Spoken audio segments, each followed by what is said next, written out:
अस्सलामु अलैकुम वरहमतुल्लाहि वबरकातुहू। आप सभी का फिर से इस्तक़बाल किया जाता है ऑनलाइन एजुकेशन चैनल पर।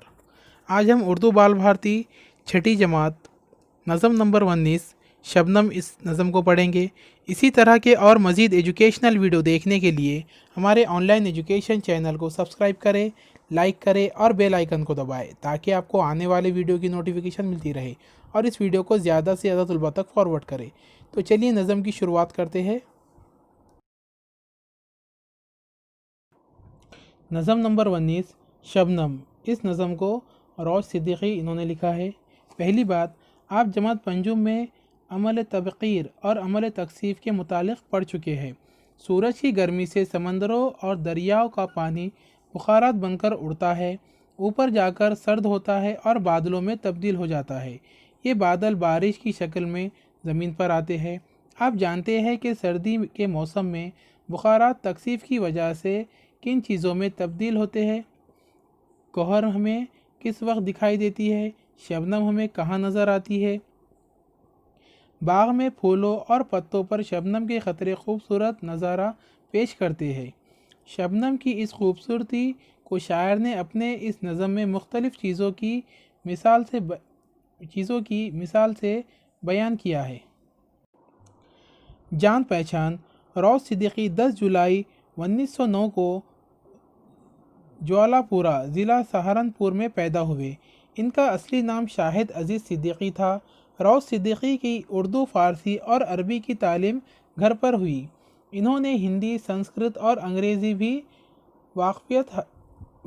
से भी वाक़फ़ियत हासिल की। रौश सिद्दीकी 7 साल की उम्र से शायरी करने लगे थे। इन्होंने गज़लों के अलावा नज़में भी कही है।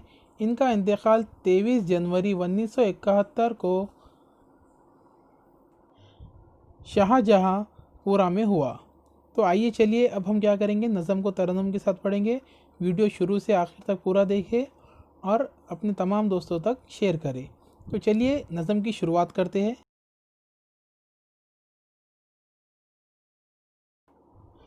क्या ये तारे हैं ज़मीं पर जो उतर आए हैं, क्या ये तारे हैं ज़मीं पर जो उतर आए हैं। क्या वो मोती है कि जो चांद ने बरसाए हैं, क्या वो मोती है कि जो चांद ने बरसाए हैं। क्या वो हीरे हैं जो सहरा ने पड़े पाए हैं, क्या वो हीरे हैं जो सहरा ने पड़े पाए हैं। फर्श पर आए ना हो अर्श के ज़र्रात कहीं, फर्श पर आए ना हो अर्श के ज़र्रात कहीं। अपने आंसू तो नहीं भूल गई रात कहीं, अपने आंसू तो नहीं भूल गई रात कहीं।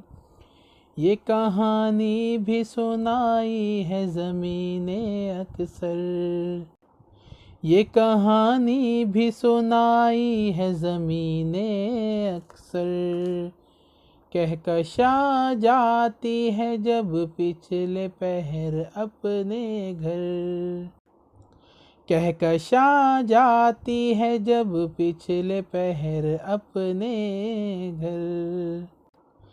फेंकती जाती है हंसते हुए लाखों गोहर, फेंकती जाती है हंसते हुए लाखों गोहर। और हर सुबह को ये खेल रचा जाता है, हर सुबह को ये खेल रचा जाता है। इनको खुर्शीद की पलकों से चुना जाता है, इनको खुर्शीद की पलकों से चुना जाता है। जिस तरह बाग के फूलों को चमन प्यारा है, जिस तरह बाग के फूलों को चमन प्यारा है। बन में खिलती है जो कलियाँ उन्हें बन प्यारा है।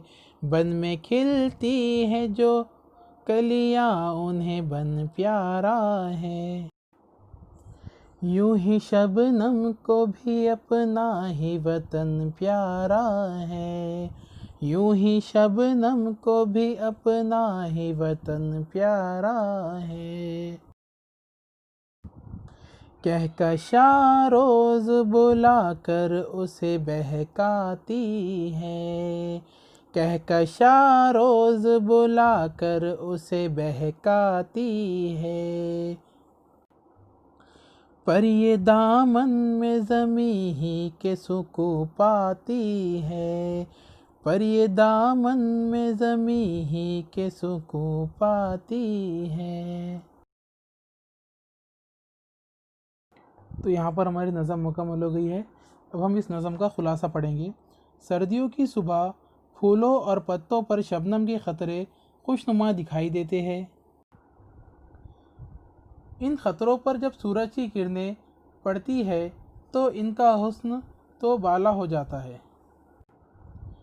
इन ख़तरों को शायर ने तारे, मोती और हीरे कहा है। शबनम पानी के इन बुखारात से बनती है जो हवा में पाए जाते हैं। सर्दी से ये बुखारात ख़तरों में तब्दील हो जाते हैं। शायर महसूस करता है कि ये क़तरे शबनम के नहीं बल्कि ज़मीन पर तारे उतर आए हैं। ये चाँद ने मोती बरसाए हैं। सहरा में जब रेत पर सूरज की रोशनी पड़ती है तो रेत के ज़र्रात हीरों की तरह चमकते हैं। इसलिए शायर ने शबनम को सहरा में बिखरे हुए हीरे कहा है। शबनम रात में गिरती है, इसलिए शायर उसे रात के आंसू कहता है। ज़मीन अक्सर ये कहानी सुनाती है कि रात के आखिरी हिस्से में कहकशा लाखों गोहर बिखेरती जाती है जो सुबह सूरज की गर्मी से उड़ जाते हैं। जिस तरह फूलों को, चमन और जंगल की कलियों को जंगल प्यारा होता है, उसी तरह शबनम को भी ज़मीन प्यारी है जो कि इसका वतन है। इसलिए वो ज़मीन के दामन में ही सुकून पाती है। तो यहाँ पर हमारा नज़म का खुलासा मुकम्मल हो चुका है। उम्मीद है वीडियो आपको अच्छा लगा होगा। वीडियो अच्छा लगे तो उसे लाइक और शेयर ज़रूर करें और हमारे चैनल को सब्सक्राइब करना ना भूलें और बेल आइकन को दबाएं ताकि आपको आने वाली वीडियो की नोटिफिकेशन मिलती रहे और इस वीडियो को ज़्यादा से ज़्यादा फॉरवर्ड करें।